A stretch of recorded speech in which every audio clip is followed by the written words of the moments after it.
Hello everyone. तो आज इस वीडियो के माध्यम से हम ग्रेड 10th का चैप्टर नंबर 2 यद भविष्यो विनश्यति ये पढ़ने वाले हैं, जिसका मतलब होता है यद भविष्य गेट्स डिस्ट्रॉय। यद भविष्य का कैसे विनाश होता है ये हम पढ़ेंगे। तो स्टार्ट करते हैं। Panchatantra and Hitopdesh are famous folktale works in Sanskrit.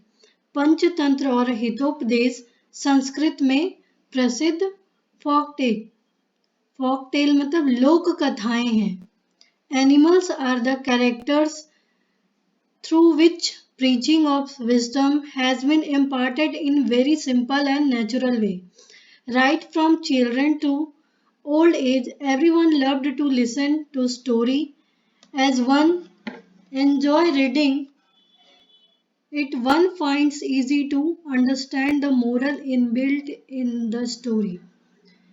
इसमें जानवर ऐसे कलाकार हैं जिनके माध्यम से हम उनके ज्ञान को और उपदेश को बहुत ही सरल और प्राकृतिक तरीके से दिया गया है। इसमें जानवर ऐसे कलाकार हैं जिनके माध्यम से ज्ञान का उपदेश बहुत सरल और प्राकृतिक तरीके से हमें बताया गया है। बच्चों से लेकर बूढ़ों तक हर कोई कहानी सुनना पसंद करता है, जैसा कि किसी को इसे पढ़ने में आनंद मिलता है। एक कहानी जिसमें मोरल इनबिल्ट नैतिक इनबिल्ट मोरल स्टोरी के रूप में समझाने में हमारी मदद की है। The lesson presented herein is prepared on the basis of both Panchatantra and Hitopadesha. यहाँ प्रस्तुत पाठ जो कि पंचतंत्र और हितोपदेश ये लिखा है विष्णु शर्मा ने, जिनके ऑथर है विष्णु शर्मा। पंचतंत्र इन 5 सेक्शन। पंचतंत्र के 5 सेक्शन है, 5 भाग है। कौन कौन से? मित्र भेदम, मित्र संप्राप्ति, काकुलिकीयम, लब्ध प्रणाशम एंड अपरिचित कारकम। ये 5 भाग है हितोपदेश के अलावा पंचतंत्र के। This story is taken from first section मित्र भेदम। ये जो स्टोरी है यद भविष्य विनश्यति, ये मित्र भेदम जो कि पंचतंत्र का पहला भाग है, पहला पार्ट है, वहां से ली गई है। The writer of Hitopadesha is Narayan Pandit. Hitopadesha के जो राइटर है वो है Narayan Pandit. There are 4 sections in Hitopadesha, Mitralabha, Suhridbheda, Vigraha and संधि। ये 4 पार्ट है हितोपदेश के, मित्रलाभ, सौहृद भेद, विग्रह और संधि। The present story is found in the 4th section संधि। जो ये स्टोरी दी गई है वो 4th सेक्शन की है, संधि में पाई जाती है। Here is a story of 3 fish. यहाँ पे 3 मछलियों की कहानियां दी गई हैं। अनागत विधाता, प्रत्युत्पन्नमति और यद भविष्य, ये 3 मछलियों के नाम हैं। Anagatavidhata runs away to another lake to protect itself from fisherman. Anagatavidhata किसी दूसरे जलाशय में चली जाती है खुद को बचाने के लिए मछुआरों से। When प्रत्युत्पन्नमति is caught in the net, it protects itself by finding the way using its swift intellect। जो दूसरी मछली प्रत्युत्पन्नमति रहती है वो जाल में फंस जाती है, लेकिन वो खुद की रक्षा अपनी बुद्धिमानी से करती है। थर्ड फिश है यद भविष्य। थिंकिंग कम व्हाट में sit idle and ruin itself. The names given to all 3 fish suggested their name। ये जो 3 मछलियों के नाम दिए गए हैं ये उनके काम के हिसाब से कि वो क्या सोचते हैं, उनके थिंकिंग के हिसाब से इनके नाम दिए गए हैं। A man should think about the remedy for forthcoming difficulties in advance, and he should intellectually find out the way when he is in trouble. An ideal and inactive person depending just on luck has to suffer like यद भविष्य.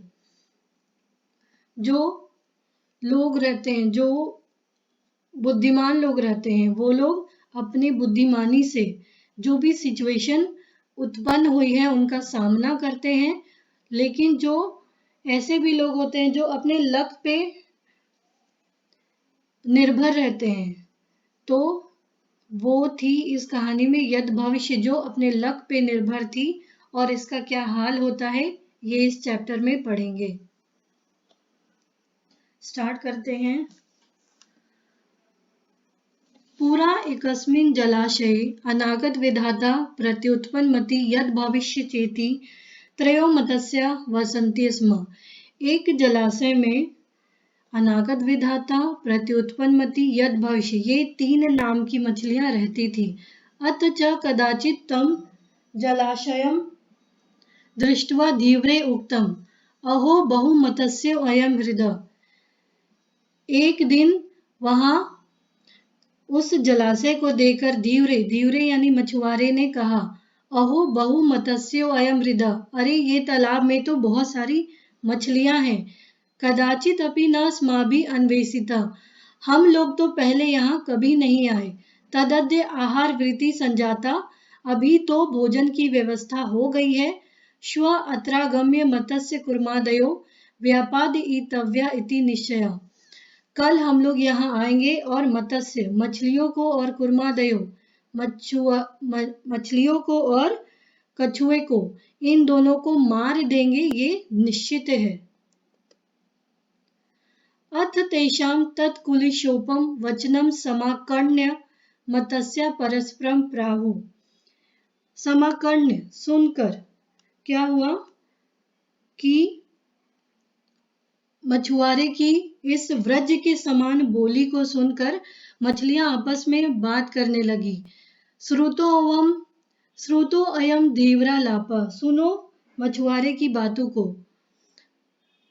क्या बात कर रहे वो? अधुना अस्माभि किम कर्तव्यम, अब हमारा क्या कर्तव्य है. तत्र अनागत विधाता नाम मत्स्य प्राह, तब अनागत विधाता नाम की मछली ने कहा, नूनम प्रभात समये धीवरा अत्रागम्य मत्स्य क्षयम करिसन्ति इति मम मनसि वर्तते. नूनम निश्चय ही ये प्रभात समय, सुबह के समय में मछुआरे आएंगे और मछलियों को मार देंगे, ऐसा मेरा मन कह रहा है. तन्नम युक्तम साप्रंतम क्षणमपि अत्र अवस्थातुम, तो हम सबको एक पल के लिए भी यहाँ नहीं रुकना चाहिए. अस्माभि रात्रौ एव किंचित समीपम सर गंतव्यम, आज रात में ही हम सबको दूसरे तालाब में चले जाना चाहिए. अहम तावत जलाशयंतरम गच्छामि, मैं अपने परिवार के साथ दूसरे जलाशय में जा रही हूँ. अपर दूसरी है प्रत्युत्पन्नमति प्राह, दूसरी मछली प्रत्युत्पन्नमति क्या कहती है, भविष्य दर्दे प्रमाणा भवात कुत्र मया गंतव्यम, भविष्य में फ्यूचर में प्रमाण के अभाव में कोई भी डिसीजन नहीं लेना चाहिए, या प्रमाण के अभाव में हमें दूसरी जगह नहीं जाना चाहिए. तदुत्पन्ने यथा कार्यम तदनुष्ठेयम तथा चोक्तम, जो भी स्थिति उत्पन्न हुई है, जो भी सिचुएशन क्रिएट हुआ है, उसके हिसाब से हमें काम करना चाहिए. उत्पन्ना मापदम यस्तु समाधत्ते स बुद्धिमान, जो सिचुएशन उत्पन्न हुई है उसके अनुसार काम करने वाला इंसान ही बुद्धिमान होता है. ततो यद भविष्येण उक्तम, तब यद भविष्य कहती है, धीवराणाम वचन मात्रेन पितृपैतामहिकस्य जलाशयस्य त्यागा न युज्यते, हमें अपने मछुआरे की बातों से सिर्फ हमें अपने पिता या पितरों के जलाशय को छोड़ना नहीं चाहिए. आयु क्षयो अस्ति तदा अन्यत्र गता नामपि मृत्यु भविष्यति, अगर आयु एज कम होगा तो कहीं भी जाने से हमारी मृत्यु हो जाएगी। उक्तम च यद भावी न तद भावी भावी चेन्न तदन्यथा इति चिंताविषगन्नो अयमम गदः किम न पीयते। मतलब हमें भविष्य में आने वाली चिंता से बेचैन रहते हैं। हम क्या रहते हैं कि भविष्य में फ्यूचर में कोई प्रॉब्लम आने वाली है तो हम उससे चिंतित रहते, बेचैन रहते कि अरे ये हो जाएगा। तो यह चिंता हमें जीने नहीं देती है। अगर हम भविष्य में होने वाले चीजों को लेकर चिंतित रहेंगे तो उससे हम बेचैन रहते हैं और ये चिंता हमें जीने नहीं देती है। अथ तयो निश्चयं ज्ञात्वा अनागत विधाता निष्क्रांता स परिजनेन। यह निश्चय करके अनागत विधाता निकल गई अपने परिवार के साथ। द्वो इमो तत्रैव जलाशय स्थितो, दो मछलियां यहीं पे रह गई, वो थी प्रत्युत्पन्नमति और यत भविष्य। अपरिद्यु धीव्रे आगत्य जलाशय जालम क्षिप्तम।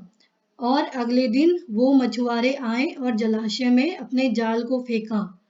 जालिन बद्ध प्रत्युत्पन्नमति मृतवद आत्मनम संदृश्य स्थित।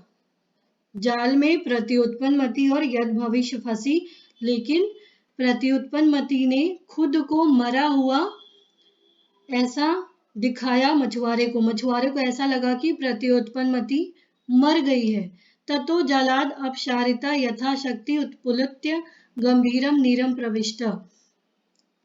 और मछुआरे को जब ऐसा लगा कि वो मर चुकी है तो उसने उसको फेंक दिया। जैसे ही उसने उसको फेंका, प्रत्युत्पन्नमति में जितनी भी शक्ति थी उसने अपने शक्ति के अनुसार वो तुरंत से नीरम जलाशय में पानी में प्रवेश कर गई। यद भविष्य धीव्रे प्राप्तः व्यापादितः च।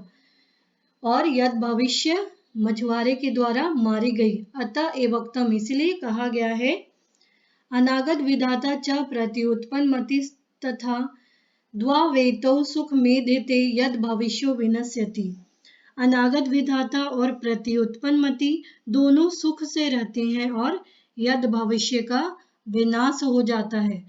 तो इस चैप्टर से हमें यही शिक्षा मिलती है, यही मोरल है इसका, कि हमें अपने फ्यूचर को देखते हुए डिसीजन लेना चाहिए। ये नहीं कि जब जो होगा वो देखा जाएगा।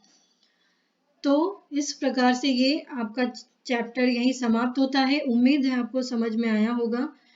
प्लीज़ आप इस वीडियो को लाइक और सब्सक्राइब करना ना भूलें। Thank you.